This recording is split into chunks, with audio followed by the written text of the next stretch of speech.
천복 97년 9월 15일 아침, 전라남도 해남의 차가운 바닷바람이 조선 수군의 마지막 보루를 핥히고 지나갑니다. 어쩌면 조선이라는 나라의 마지막 해가 뜨는 날이었을지도 모릅니다.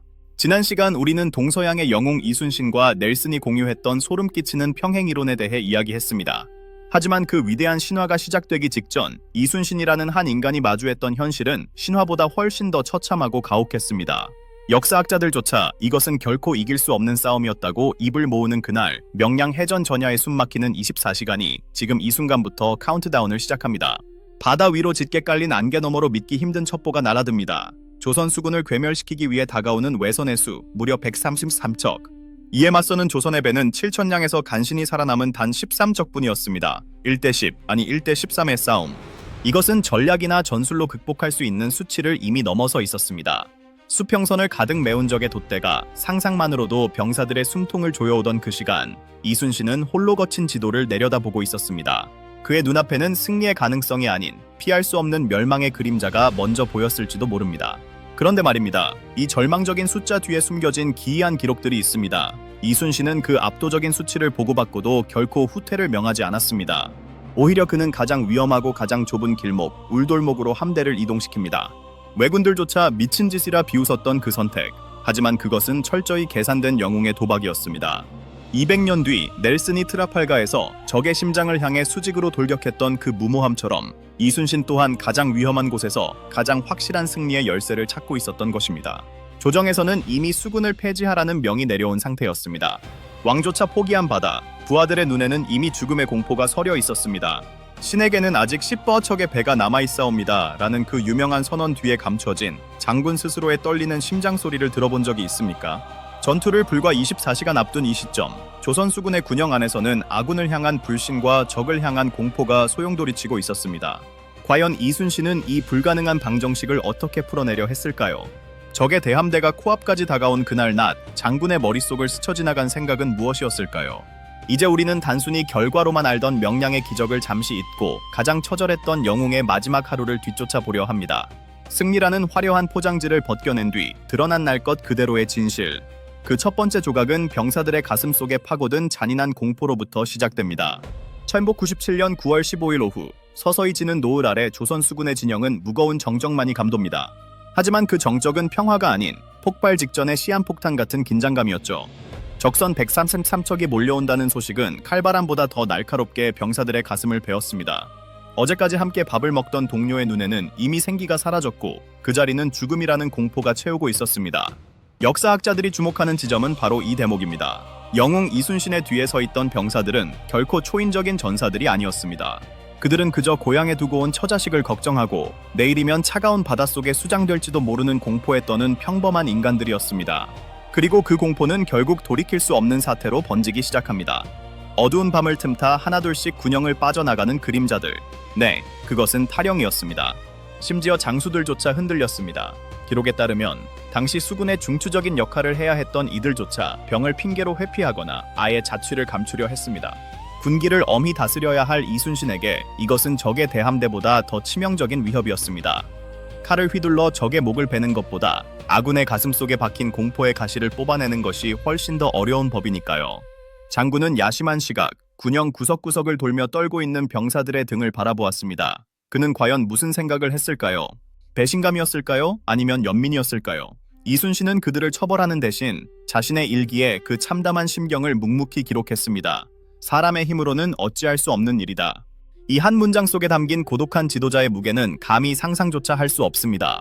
아군은 흩어지고 적은 턱 밑까지 다가온 절체절명의 순간, 이순신은 이 무너져 내리는 군심을 다시 세우기 위해 기상천외하고도 잔인한 방법을 선택하게 됩니다. 그것은 바로 울돌목이라는 지옥으로 향하는 문을 여는 것이었습니다. 남들은 모두 피하고 싶어 했던 그 거친 물길이 장군에게는 왜 유일한 구원의 성지로 보였던 것일까요? 병사들이 도망칠 곳조차 없는 그 좁은 길목에 배를 세우기로 한 순간 명량해전의 운명은 이미 인간의 영역을 넘어서고 있었습니다. 장군이 바라본 울돌목의 바다는 어떤 비밀을 품고 있었는지 이제 그 기막힌 과학적 도박의 진실이 밝혀집니다. 밤이 깊어갈수록 바다의 울음소리는 더욱 기괴해져만 갔습니다. 전라남도 해남과 진도 사이의 좁은 목, 명량, 순우리말로 울돌목이라 불리는 이곳은 바다가 우는 길목이라는 뜻을 품고 있습니다. 칠흑 같은 어둠 속에서 거대한 암초에 부딪힌 바닷물은 흡사 수만 마리의 맹수가 포효하는 듯한 소름 끼치는 굉음을 내뿜었습니다. 왜군들에게 이곳은 귀신이 사는 바다였고 조선의 수군들에게조차 이곳은 한 번 들어가면 살아서 나올 수 없는 지옥의 입구였습니다. 그런데 말입니다. 모두가 공포에 질려 고개를 돌릴 때 이순신은 바로 이 지옥의 한복판에 13척의 배를 밀어넣기로 결심합니다. 이것은 과연 영웅의 오만이었을까요? 아니면 승리를 향한 마지막 처절한 몸부림이었을까요? 역사학자들과 해양과학자들은 바로 이 지점에 숨겨진 이순신의 천재성에 경악을 금치 못합니다. 울돌목의 너비는 가장 좁은 곳이 고작 290m에 불과합니다. 거대한 전함들이 줄지어 들어오기에는 턱없이 비좁은 이 길목은 역설적으로 133척이라는 압도적인 적의 숫자를 무력화할 수 있는 유일한 필터였습니다. 좁은 문으로 수천 명의 사람이 한꺼번에 쏟아져 들어오려 하면 결국 서로 엉키고 멈출 수밖에 없는 원리를 이순신은 이미 400년 전에 꿰뚫어 보고 있었던 것입니다. 하지만 진짜 비밀은 물 위에 있는 것이 아니라 물 아래에 숨어 있었습니다. 울돌목의 조류 속도는 시속 20km를 훌쩍 넘습니다. 이는 전 세계 해전사에 기록된 바다 중에서도 손꼽히는 거친 물살입니다. 더구나 바닥에 박힌 뾰족한 암초들이 물길의 방향을 뒤섞으며 거대한 소용돌이를 만들어냅니다. 노련한 사공조차 배의 방향을 잡지 못해 당황하는 이곳에서 이순신은 단 하나의 가능성에 자신의 모든 것을 걸었습니다. 적이 이 물살의 흐름을 알지 못한 채 안으로 깊숙이 들어오는 순간 그들의 숫자는 오히려 서로를 파괴하는 흉기가 될 것이라는 확신이었습니다. 지구 반대편에서 넬슨이 트라팔가의 파도를 읽으며 적진의 허리를 끊는 대담한 설계를 했던 것처럼 이순신 역시 자연이라는 거대한 장기를 두며 왜군을 파멸의 구덩이로 유인하고 있었습니다. 그는 난중일기에 짧게 기록했습니다. 명량의 물살은 아군에게는 방패가 되고 적군에게는 창이 될 것이다. 하지만 이 완벽한 계산 뒤에는 치명적인 약점이 하나 있었습니다. 바로 이 물길의 흐름이 아군에게 유리하게 바뀌는 시간은 아주 짧으며 그 전까지는 13척의 배가 적의 전면 공격을 고스란히 몸으로 받아내야 한다는 사실이었습니다. 장군은 밤새도록 조수간만의 차를 계산하고 또 계산했습니다. 현대의 정밀한 측정 장비도 없던 그 시절, 오로지 자신의 경험과 백성들의 입을 통해 전해지는 전설 같은 이야기들에 의지해 운명의 시간을 도출해냈습니다. 승리의 여신이 미소 지을 그 짧은 찰나를 기다리며 이순신은 거친 파도 소리를 자장가 삼아 잠시 눈을 붙였을까요? 아닙니다. 그는 알고 있었습니다. 물길을 읽는 것보다 더 힘든 일은 내일이면 죽을지도 모른다는 공포에 질린 병사들의 마음을 읽는 것이라는 사실을 말입니다. 그는 병사들의 눈에 어린 절망을 희망으로 바꾸기 위해 이제 인류 역사상 가장 비장하고도 잔인한 결단을 내리려 합니다. 돌아갈 곳을 스스로 없애버리는 리더의 미친 듯한 결단. 시커먼 바다를 붉게 물들인 그 밤의 불꽃은 과연 무엇을 의미했을까요? 이제 모든 준비는 끝났습니다. 죽지 않으면 살 수 없는 그 비장한 밤의 기록, 칠흑 같은 어둠이 내려앉은 벽파진의 군영, 내일이면 닥쳐올 거대한 운명 앞에 병사들이 잠 못 들어 하던 그 시각, 이순신은 누구도 예상치 못한 충격적인 행동을 개시합니다. 그것은 적군을 향한 기습도, 화포의 정비도 아니었습니다. 장군은 자신이 머물던 가옥과 군영의 시설들에 직접 불을 지르라는 명을 내립니다. 타오르는 불길이 밤하늘을 붉게 물들이며 병사들의 얼굴을 비출 때 군영 안에는 비명 같은 정적이 흘렀습니다. 이것은 장군의 실책이었을까요? 아니면 극심한 스트레스로 인한 발작이었을까요? 아닙니다. 그것은 이순신이 던진 최후의 승부수이자 인류 전쟁사에서 가장 비장한 배수진이었습니다. 돌아갈 곳은 없다. 이제 남은 것은 오직 바다뿐이다. 불타버린 군영의 죄를 뒤로하고 이순신은 병사들에게 침묵의 메시지를 던졌습니다. 등 뒤에 편히 쉴 집이 있고 도망칠 숲이 있다면 인간은 결코 죽기를 각오하고 싸우지 않는다는 것을 그는 너무나 잘 알고 있었습니다. 지난 영상에서 다루었던 넬슨 제독 역시 트라팔가 해전 당시 비슷한 선택을 했습니다. 적진의 한복판으로 함대를 밀어넣으며 후퇴라는 선택지 자체를 지워버렸던 넬슨의 그 무모한 용기. 동양과 서양의 두 영웅은 소름 끼치도록 닮은 방식으로 자신들의 부하들을 벼랑 끝으로 몰아넣고 있었습니다. 활활 타오르는 불길을 보며 병사들은 깨달았습니다. 이제 그들에게 허락된 땅은 더 이상 존재하지 않는다는 사실을 말입니다. 살기 위해서는 앞을 가로막은 저 133척의 괴물들을 뚫고 나가는 방법뿐이었습니다. 이순신은 공포를 더 큰 공포로 덮어버리는 잔인하고도 위대한 리더십을 발휘한 것입니다. 하지만 장군 본인이라고 어찌 두렵지 않았겠습니까? 자신의 결단 하나에 13척의 배에 탄 수천 명의 생명, 아니 조선이라는 나라의 명운이 걸려 있었습니다.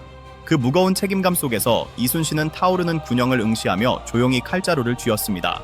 그런데 바로 그 밤, 이 타오르는 불길 속에서 장군은 기이한 예감을 얻게 됩니다. 그것은 단순히 승리에 대한 확신이 아니었습니다. 무언가 초월적인 존재가 이 전장에 개입하고 있다는 소름 돋는 징조들이 나타나기 시작한 것입니다.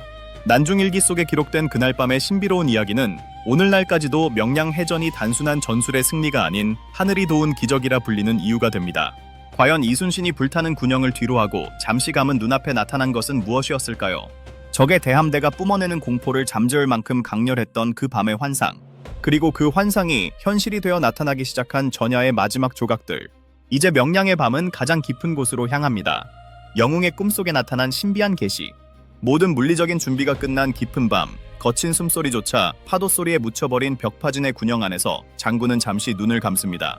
지칠 대로 지친 육신과 수천 명의 목숨을 짊어진 정신의 무게.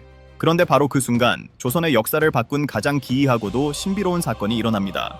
이순신 장군이 직접 기록한 난중일기 9월 16일 자 기록에는 전 세계 역사학자들을 놀라게 한 짧지만 강렬한 문장이 남아 있습니다. 꿈속에 신령이 나타나 이르기를 이렇게 하면 크게 이기고 저렇게 하면 패할 것이다. 그런데 말입니다. 합리적이고 치밀한 전략가였던 이순신이 왜 일기에 이런 초현실적인 경험을 기록했을까요? 이것은 단순히 극심한 스트레스가 만들어낸 환각이었을까요? 아니면 정말로 조선의 운명을 안타까워한 하늘이 보낸 마지막 응답이었을까요? 놀랍게도 이 꿈은 단순한 꿈으로 끝나지 않았습니다. 꿈속에서 나타난 신령은 구체적인 전술적 지시까지 남겼다고 전해집니다. 승리의 여신이 보낸 이 은밀한 전언은 내일 있을 13대 133의 싸움이 단순한 전쟁이 아닌 하늘의 의지가 개입된 신화의 영역임을 암시하고 있었습니다. 장군은 잠에서 깨어나 고요히 타오르는 등불을 응시했습니다. 밖에서는 여전히 울돌목의 바다가 짐승처럼 울부짖고 있었고 내일이면 적의 대함대가 수평선을 가득 메울 것입니다. 하지만 꿈에서 깨어난 장군의 눈빛은 이전과는 완전히 달라져 있었습니다. 죽음을 앞둔 자의 비장함 위에 승리를 확신하는 자의 광기가 서리기 시작한 것입니다. 그는 깨달았습니다. 내일의 전쟁은 나 이순신 혼자 싸우는 것이 아니라는 것을 말입니다. 조상들의 영혼과 이 땅의 산천초목, 그리고 절망에 빠진 백성들의 염원이 모두 13척의 판옥선 위에 실려 있다는 사실을 말이죠. 이 신비로운 경험은 200년 뒤 넬슨 제독이 트라팔가 해전 전야에 느꼈던 영웅적 직관과도 묘하게 맞닿아 있습니다. 위대한 리더들은 인간의 한계를 넘어서는 순간 보이지 않는 거대한 힘의 흐름을 읽어내곤 합니다. 이순신에게 그 꿈은 단순한 미신이 아닌 조국이 그를 버리지 않았다는 가장 강력한 심리적 무기였습니다. 장군은 붓을 들어 떨리는 손으로 마지막 문장을 써 내려갔습니다. 그것은 자신을 향한 다짐이자 내일 죽어갈지도 모를 병사들을 향한 약속이기도 했습니다. 이제 새벽이 오고 있습니다. 꿈속의 신비한 징조가 현실의 피비린내 나는 전쟁터로 변하기까지 남은 시간은 단 몇 시간. 장군은 더 이상 고독하지 않았습니다. 그는 하늘의 뜻을 품은 채 이제 자신의 목숨보다 소중한 부하들을 불러 모읍니다. 절망에 빠진 그들의 가슴에 영원히 꺼지지 않을 불꽃을 심어주기 위해서 말입니다. 인류 역사상 가장 전율 돋는 연설로 기록될 그 순간, 죽고자 하면 살 것이요 살고자 하면 죽을 것이다. 장군의 사자후가 명량의 새벽 안개를 가르는 현장이 지금 펼쳐집니다. 1097년 9월 16일 이른 새벽, 바다 위에 깔린 안개는 한 치 앞도 내다볼 수 없을 만큼 자욱했습니다. 어쩌면 그 안개는 조선의 앞날을 가로막은 거대한 장막이었을지도 모릅니다. 장군은 마지막 전투를 앞두고 떨고 있는 장수들과 병사들을 소집합니다. 거창한 만찬은 없었습니다. 그저 차가운 주먹밥과 맹수처럼 울부짖는 파도 소리만이 그들의 마지막 식탁을 채웠을 뿐입니다. 숟가락이 목발에 부딪히는 소리조차 죄악처럼 느껴지던 그 적막한 순간, 이순신이 천천히 자리에서 일어났습니다. 그의 눈빛은 며칠간 잠을 이루지 못해 붉게 충혈되어 있었지만 그 안에는 불타는 태양보다 더 강렬한 의지가 서려 있었습니다. 그리고 정적을 깨고 터져 나온 장군의 목소리, 그것은 한 인간의 외침이 아니라 조선이라는 나라가 내뱉는 마지막 단명 두한밍의 신음이자 부활의 선언이었습니다. 병법에 이르기를 죽고자 하면 살 것이요 살고자 하면 죽을 것이다. 비시제성 비성제시. 이 한마디가 군영 안에 울려 퍼지는 순간 병사들의 가슴 속에 박혀있던 공포라는 이름의 독화살이 뽑혀 나갔습니다. 장군은 이어 말했습니다. 한 사람이 길목을 지키면 1000명도 두렵게 할 수 있다. 이후당 징투주 챔프. 이것은 단순히 용기를 북돋우려는 수사가 아니었습니다. 13척으로 133척을 상대해야 하는 이 말도 안 되는 현실을 오직 정신적 광기와 완벽한 지형지물로 돌파하겠다는 영웅의 선전포고였습니다. 그런데 이 장면은 우리에게 익숙한 또 다른 영웅의 모습과 겹쳐 보입니다. 지난 영상에서 다룬 넬슨 제독 역시 트라팔가 해전 직전 자신의 함대에 역사적인 신호를 보냈습니다. 영국은 모든 이가 자신의 의무를 다할 것을 기대한다. 이순신과 넬슨, 이 두 남자는 승리의 확신이 서지 않는 절망적인 순간에 공통적으로 병사들의 정신을 파고들었습니다. 그들은 알고 있었던 것입니다. 전함의 화력보다 대포의 숫자보다 더 무서운 무기는 이미 죽음을 받아들인 인간의 용기라는 사실을 말입니다. 장군의 연설이 끝나자 군영의 분위기는 180도 달라졌습니다. 조금 전까지 탈영을 고민하고 눈물을 훔치던 병사들의 눈에는 이제 기이한 살기가 감돌기 시작했습니다. 어차피 죽을 목숨이라면 외놈 한 놈이라도 더 끌어안고 바다로 뛰어들겠다. 공포가 광기로, 광기가 다시 구국의 의지로 치환되는 전율 돋는 순간이었습니다. 이순신은 병사들의 변화를 묵묵히 지켜보며 마지막으로 자신의 칼날을 점검했습니다. 그 칼에는 산에 맹세하니 산천이 떨고 베어 단죄하니 피가 강산을 물들인다 라는 문구가 새겨져 있었습니다. 이제 주사위는 던져졌습니다. 장군은 마지막 만찬의 그릇을 치우고 갑주를 고쳐 입었습니다. 안개 너머에서는 이미 133척의 왜군 함대가 전속력으로 울돌목을 향해 달려오고 있었습니다. 13척의 초라한 판옥선이 맞이하는 조선의 마지막 아침. 안개가 걷히는 그 찰나, 역사는 인간이 만든 가장 거대한 기적을 기록할 준비를 마쳤습니다. 과연 안개 속에서 처음으로 모습을 드러낸 적의 선봉을 향해 이순신은 어떤 첫 수를 던졌을까요? 모두가 숨을 죽인 새벽의 진군, 수평선 너머로 거대한 죽음의 그림자가 드리우는 순간 영웅의 고독한 출격이 시작됩니다.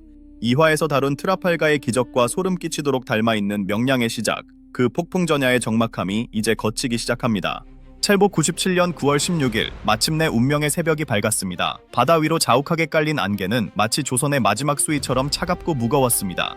한치 앞도 보이지 않는 그 장막 너머에서 133척이라는 거대한 괴물들이 뿜어내는 기괴한 엔진 소리와 왜군들의 살기 어린 함성이 파도를 타고 전해져 옵니다. 그런데 이 절체절명의 순간 벽파진을 떠나 명량의 좁은 목으로 향하는 13척의 판옥선 선두에는 오직 단 한 척의 배만이 고독하게 물길을 가르고 있었습니다. 바로 통제사 이순신이 탄 대장선이었습니다. 여러분 한번 상상해 보십시오. 뒤를 돌아보면 두려움에 질려 노를 젓는 것조차 힘겨워하는 12유척의 부하들이 있고 앞을 보면 바다를 새카맣게 메운 적의 대함대가 버티고 있습니다. 그 압도적인 공포의 한복판으로 가장 먼저 머리를 들이미는 리더의 심장은 과연 어떤 박동으로 뛰고 있었을까요? 역사학자들은 이 새벽의 진군을 인류사에서 가장 위대한 고독이라 부릅니다. 그는 알고 있었습니다. 자신이 멈추면 조선의 바다가 멈추고 자신이 물러서면 조선의 역사도 여기서 끝이 난다는 사실을 말입니다. 그런데 여기서 우리는 기이한 평행이론의 흔적을 다시 한번 마주하게 됩니다. 지난 2화에서 다루었던 트라팔가 해전의 넬슨 제독 역시 전투가 시작되던 그 새벽에 기함 빅토리호의 갑판 위에서 한참 동안 고독한 명상에 잠겼습니다. 넬슨은 적의 포화가 가장 집중될 함대의 선두에서 죽음을 예감하면서도 결코 뒤를 돌아보지 않았습니다. 200년이라는 시차를 두고 동양과 서양의 두 거인은 조국의 운명을 양어깨에 짊어진 채 가장 위험한 불꽃 속으로 스스로를 던지고 있었던 것입니다. 안개가 서서히 걷히기 시작하자 울돌목의 바다는 본색을 드러내기 시작했습니다. 거대한 소용돌이가 배를 집어삼킬 듯 요동치고 저 멀리 수평선 끝에서부터 왜군의 선봉대가 붉은 깃발을 휘날리며 다가옵니다. 133대 13. 이제 더 이상의 전술도 더 이상의 계산도 무의미한 시간이 왔습니다. 이순신은 천천히 활을 집어들었습니다. 그의 손끝에는 7년간의 전쟁, 수만 명의 원혼, 그리고 이름 없는 백성들의 간절한 기도가 실려 있었습니다. 장군이 떨리는 숨을 몰아쉬며 시위를 당기는 그 짧은 찰나, 명량의 공기는 얼어붙은 듯 멈춰섰습니다. 이것은 단순히 한 발의 화살이 아니었습니다. 그것은 잠들어 있던 기적을 깨우는 신호탄이자 세계 해전사에 기록될 거대한 반전의 서막이었습니다. 과연 그 첫 번째 화살은 어디를 향했을까요? 그리고 왜군들은 왜 그 작은 배 한 척 앞에서 주춤거리며 경악할 수밖에 없었을까요? 찰복 97년 9월 16일 오전 8시 마침내 운명의 막이 올랐습니다. 자욱했던 안개가 걷히고 드러난 울돌목의 바다는 그야말로 지옥의 풍경 그 자체였습니다. 수평선을 빈틈없이 메운 133척의 왜군 함대, 그들은 마치 거대한 먹잇감을 에워싸는 늑대떼처럼 13척의 조선 판옥선을 향해 서서히 포위망을 좁혀왔습니다. 그런데 바로 그 순간 전세계 해전사에서 유례를 찾아볼 수 없는 기이하고도 장엄한 광경이 펼쳐집니다. 공포를 이기지 못한 10부척의 조선 배들이 뒤로 물러나는 와중에 오직 이순신의 대장선 한 척만이 적진을 향해 홀로 나아간 것입니다. 1대 133. 이것은 전투가 아니라 자살 행위이자 광기 어린 영웅의 마지막 도박처럼 보였습니다. 하지만 이순신은 알고 있었습니다. 자신이 여기서 한 발자국이라도 물러선다면 조선의 역사 또한 여기서 영원히 멈추게 될 것임을 말입니다. 장군은 떨리는 손으로 활시위를 당겼습니다. 그리고 마침내 명량의 정적을 깨는 첫 번째 화살이 허공을 갈랐습니다. 그것은 단순히 적의 목을 겨냥한 화살이 아니었습니다. 잠들어 있던 바다의 분노를 깨우는 신호탄이자 24시간 동안 응축되었던 영웅의 고독한 결단이 폭발하는 순간이었습니다. 뒤이어 대장선의 화포가 불을 뿜으며 바다를 뒤흔들었습니다. 홀로 수십 척의 적선을 상대하며 버티는 이순신의 모습은 마치 거대한 성벽이 바다 위에 우뚝 솟아있는 듯한 착각마저 불러일으켰습니다. 그런데 바로 이때 누구도 예상치 못한 기적이 일어나기 시작합니다. 장군이 밤새도록 계산하고 기다렸던 그 시간, 울돌목의 물길이 거짓말처럼 방향을 바꾸기 시작한 것입니다. 거센 조류는 이제 조선 수군의 등 뒤를 밀어주는 강력한 방패가 되었고 적들에게는 배를 서로 들이받게 만드는 잔인한 덫으로 변했습니다. 적들은 당황하며 좁은 모간에서 뒤엉켰고 그제야 용기를 얻은 12여 척의 아군 함선들이 대장선의 뒤를 따라 돌격하기 시작했습니다. 13척의 배가 만든 거대한 하객진이 소용돌이치는 바다 위에서 완성되는 순간이었습니다. 이 장면은 200년 후 트라팔가 해전에서 넬슨 제독이 적진의 허리를 끊으며 들어갔던 그 전율 돋는 기동과 소름 끼치도록 닮아 있습니다. 수적인 열세를 지형과 심리, 그리고 자연의 힘으로 뒤집어버린 두 천재의 완벽한 일치. 이순신이 명량에서 쏘아올린 그 첫 번째 화살은 결국 나폴레옹의 야망을 꺾은 넬슨의 포효와 연결되어 세계사의 거대한 물줄기를 바꿔놓았습니다. 단 24시간의 준비, 그리고 한 인간의 필사적인 용기가 만들어낸 이 기적같은 승리는 오늘날까지도 전세계 해군 사관학교에서 전설처럼 회자되고 있습니다. 명량해전 전야의 24시간, 그 고통스럽고도 위대한 시간의 기록은 결국 승리라는 결과로 보상받았습니다. 하지만 우리가 기억해야 할 것은 화려한 승전보보다 그 전날 밤 장군이 겪어야 했던 그 처절한 고독과 두려움일지도 모릅니다. 신에게는 아직 10여 척의 배가 남아있사옵니다 라는 말 뒤에 숨겨진 차마 다 기록하지 못한 영웅의 눈물과 헌신 말입니다. 자, 이제 우리는 이순신 장군이 어떻게 이 불가능한 승리를 일궈냈는지 그 24시간의 진실을 목격했습니다. 우리가 몰랐던 또 다른 영웅들의 소름돋는 평행이론이 여러분을 기다리고 있습니다. 세종과 링컨, 그리고 시대를 뒤흔든 거인들이 공유한 운명의 비밀을 놓치지 않으려면 지금 구독과 알림 설정을 눌러주세요.